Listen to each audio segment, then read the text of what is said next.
भूल है पीके भविष्यवाणी कही जेडीयू 25 रु अधिक सीट जीतिले छाड़ीदेवे राजनीति।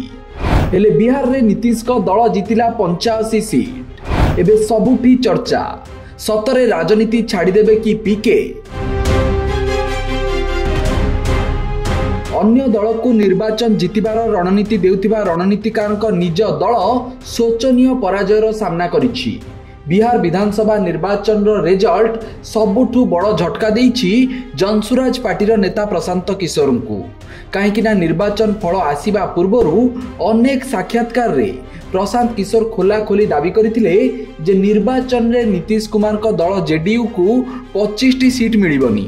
जदि मिलिबो तेबे से राजनीति छाड़ीदेवे। एपरिकी किछि स्थान रे एहाकु से लेखिकी मध्य देइथिले। हेले निर्वाचन फलाफल बाहरिबा परे जेडीयू एकाकी 85 आसन जितिबा सह एनडीए मोट 202 आसन जीति पुणी थरे सरकार गठन करने को जाउछि। आउ एहा परे चर्चा बढ़ीछि जे सतरे कोन निज कथा को रखी प्रशांत किशोर राजनीति रु संन्यास नेबे।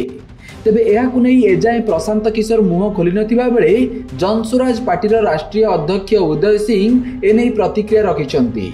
से कहिछन्ति प्रशांत किशोर केबे राजनीति छाड़िबे नाही। आपण माने चाहुछन्ति प्रशांत किशोर राजनीति छाड़ी दियंतु।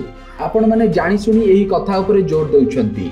हेले सतरे कोन प्रशांत किशोर को भली नेता राजनीति छाड़ी देबा उचित कि बोली से प्रश्न करिछन्ति। तेबे प्रशांत किशोर गत 3 वर्ष धरी बिहार रे निजर संगठन काम जारी रखिथिले। एमिति कि लोक माने भी तांको प्रतिटी कथा को पसंद करथिले। हेले एहा किंतु भोट रे रूपांतरित होई नाही। 238 आसन रे प्रशांत किशोर को दल निर्वाचन लड़ीथिले भी गोटिए आसन भी तांको दल जीति पारि नाही। सेपटे बिहार निर्वाचन रे एनडीए रो बंपर विजय होईछि। 243 आसन रु 202 आसन रे बाजी मारिछि एनडीए। एकाकी नीतीश कुमार को दल जेडीयू 85 आसन रे विजय हासिल करिछि। आ ता सह बीजेपी 89 सीट जीतिछि। खाली सेतिकि नुह चिराग पासवान को दल मध्य 19 सीट जीतिछि। सेपटे विरोधी महागठबंधन किंतु मात्र 35 आसन रे सीमित हो जाइछि। Bureau report Satyapath news.